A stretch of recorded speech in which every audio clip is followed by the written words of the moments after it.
Assalamu alaikum wa rahmatullahi wa barakatuh mes chers frères et sœurs. Aujourd'hui, Inch'Allah, nous allons parler de la cupidité et nous allons voir que c'est la racine de toutes les injustices sociales.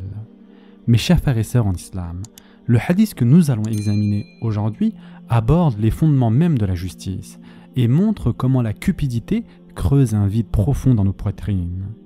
Le hadith est rapporté par Jabir radiallahu anhu, dans lequel le prophète sallallahu alayhi wa sallam a dit « Méfiez-vous de l'injustice, car elle engendrera des ténèbres sur des ténèbres sur des ténèbres le jour du jugement. Et méfiez-vous de la cupidité, car c'est la cupidité qui a détruit ceux qui vous ont précédés. Elle les a poussés à verser mutuellement le sang. » Mes chers frères et sœurs en islam, la cupidité a été la cause de la destruction des nations précédentes. Elle a conduit ces peuples à s'entretuer et à violer mutuellement la dignité et la vie sacrée des uns et des autres. Dans un autre hadith, le prophète sallallahu alayhi wa sallam a prononcé lors d'un sermon « Méfiez-vous de la cupidité. Elle a détruit ceux qui vous ont précédés. Elle les a d'abord poussés à répandre le sang, puis à rompre les liens familiaux. Et l'injustice est ténèbres sur ténèbres le jour du jugement. » Et enfin, dans un autre hadith qui relie donc ces deux précédents, qui se trouvent dans plusieurs recueils, le prophète sallallahu alayhi wa sallam a dit « Si le fils d'Adam possédait une vallée d'or, il chercherait à en avoir une deuxième. Et s'il en avait deux, il en désirerait une troisième. Rien ne remplira la bouche du fils d'Adam si ce n'est la terre. Autrement dit, rien n'arrêtera la quête de possession d'une personne, hormis la mort, le moment où sa bouche sera littéralement remplie de terre. » Mes chers frères et sœurs en islam, d'un point de vue d'injustice sociale, le prophète sallallahu alayhi wa sallam nous enseigne que la cupidité est le point de départ. Elle s'infiltre dans tous les aspects de la vie. Elle nous pousse à faire du tort même aux personnes les plus précieuses, à piétiner les droits des autres, jusqu'à éventuellement ôter la vie d'autrui. Si elle n'est pas maîtrisée, la cupidité détruit nos relations, nos communautés, conduit à des meurtres injustes et nous consume de l'intérieur spirituellement. Le prophète sallallahu alayhi wa sallam a également dit à propos de cette caractéristique destructrice « Par Allah, ce n'est pas la pauvreté que je crains pour vous. Ce que je crains, c'est que ce bas monde vous soit ouvert comme il l'a été pour ceux qui vous ont précédés, que vous rivalisiez pour l'obtenir comme ils l'ont fait, et que cela vous détruise comme cela les a détruits. » Yani, la cupidité nous pousse à rechercher toujours plus de richesse et de pouvoir, au point de ne plus voir les autres comme des êtres humains, mais plutôt comme des moyens à exploiter ou des obstacles à écarter. Elle éteint l'empathie, elle détruit la conscience, elle nous fait tomber dans une spirale où l'argent devient un but absolu. Et Allah Azza wa Jal dit dans le Coran, dans la sourate At-Takathur, verset 1, « La course aux richesses vous distrait. » Cette distraction ne nous détruit pas seulement nous-mêmes, elle détruit nos familles, nos communautés et notre âme. C'est pourquoi la cupidité est le plus grand ennemi de la justice sociale. Le prophète Adam alayhi salam a voulu un arbre de plus, alors qu'il avait accès à tous les autres arbres. Et c'est ce désir qui l'a conduit à être chassé du paradis. Son fils ensuite a désiré ce que son frère avait et lui non, ce qui l'a conduit au premier meurtre de l'humanité. Iblis, quant à lui, convoitait un rang au-dessus de l'homme. Lorsque l'on observe les premiers personnages de l'histoire humaine, on constate que la cupidité s'est manifestée d'une manière ou d'une autre. Elle mène à l'envie, à la haine, à la rivalité et à l'orgueil. Il est important ici de préciser que si c'est le désir qui a poussé Adam alayhi salam et son fils à commettre des fautes, c'est l'orgueil qui a causé la perte d'Iblis. Le prophète sallallahu alayhi wa sallam a dit à propos de la cupidité « La poussière survenue dans la cause d'Allah, c'est-à-dire au combat, ne sera jamais réunie avec le feu de l'enfer. La foi et la cupidité ne peuvent jamais coexister dans le même cœur. » Le second passage de ce hadith signifie essentiellement que la cupidité chasse la foi, c'est-à-dire l'iman du cœur.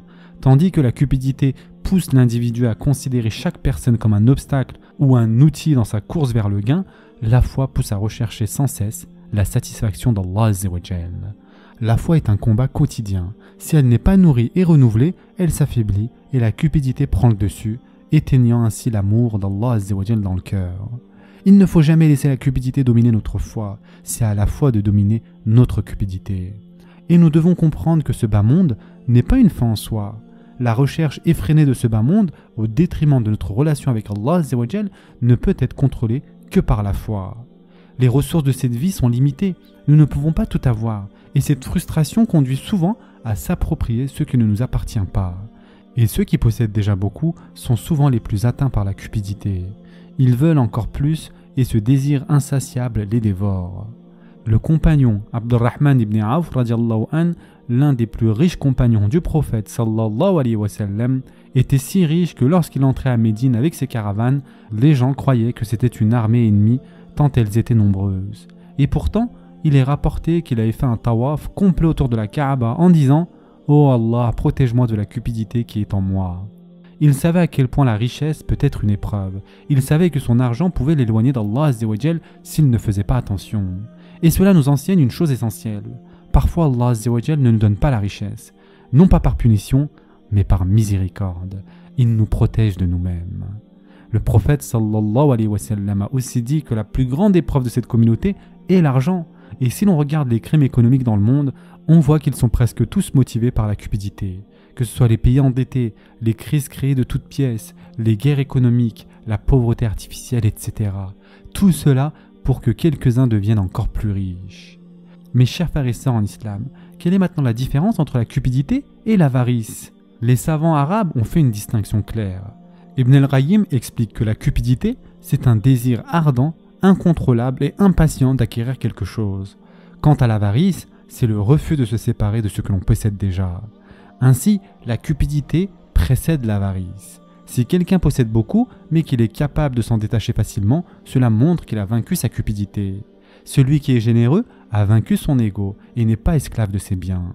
Et le prophète sallallahu alayhi wa sallam a dit « La main droite donne d'une telle façon que la main gauche ne le sait même pas ». Ce hadith nous décrit le degré suprême du don sincère.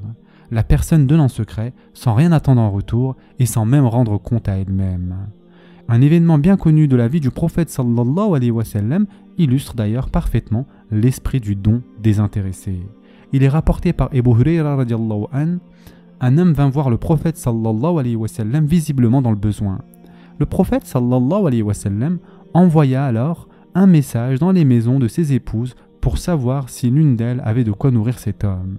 Et elles répondirent qu'elles n'avaient rien d'autre que de l'eau.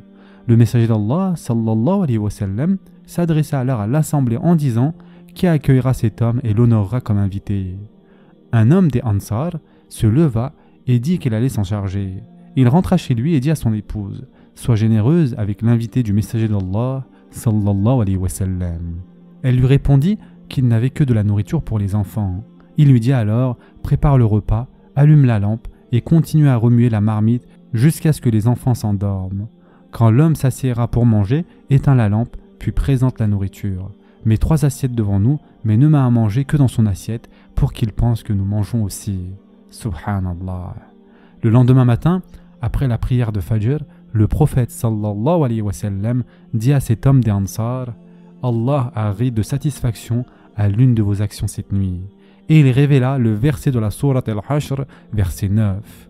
Il, c'est-à-dire les Ansar, leur donne préférence sur eux-mêmes, même s'ils sont dans le besoin. Et quiconque est préservé de l'avarice de son âme, ceux-là sont certes les réussis. Ce verset fut révélé en lien avec cet événement. Il nous enseigne que l'avarice est le fruit de la cupidité, alors que la charité est le fruit du désintéressement. Ceux qui préfèrent autrui à eux-mêmes, même quand cela leur cause un manque, sont véritablement les gens de la réussite, dans ce bas monde et dans l'au-delà. Allah Azza wa Jal dit aussi dans le Coran « L'homme est certes ingrat envers son serviteur ». Il précise qu'il est témoin de cette ingratitude, car notre course vers ce bas monde devient violente et insatiable. La cupidité nous rend sourds et aveugles, au point de ne laisser personne se mettre en travers de notre chemin. Et nous continuons à accumuler jusqu'à ce que la seule chose qui remplira notre bouche sera la terre de notre tombe. Même si nous empilons tout l'or du monde sur notre tombe, nous finirons tous poussière. Le messager d'Allah, sallallahu alayhi wa sallam, a dit « Les pires qualités qu'un homme puisse avoir sont une cupidité effrayante et une lâcheté incontrôlée. » Il y a une grande sagesse dans cette parole. Ces deux traits, la cupidité et la lâcheté, ont un lien profond, car tous deux ramènent l'homme à un instinct de préservation égoïste. Quand on nous appelle à dépenser pour Allah Azza wa Jal, la cupidité nous retient.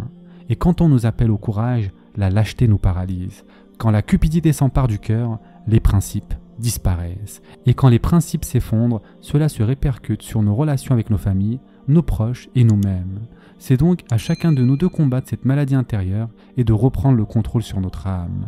qu'Allah Azzawajal nous protège tous de la cupidité, qu'il nous permette jamais de poursuivre ce bas monde au point qu'il nous détache de lui, de nos familles, de ceux qui nous entourent ou du bien qu'il a placé en nous.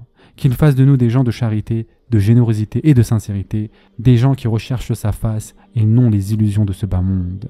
Amin ya Rabbal Alamin. Ce sera tout pour aujourd'hui.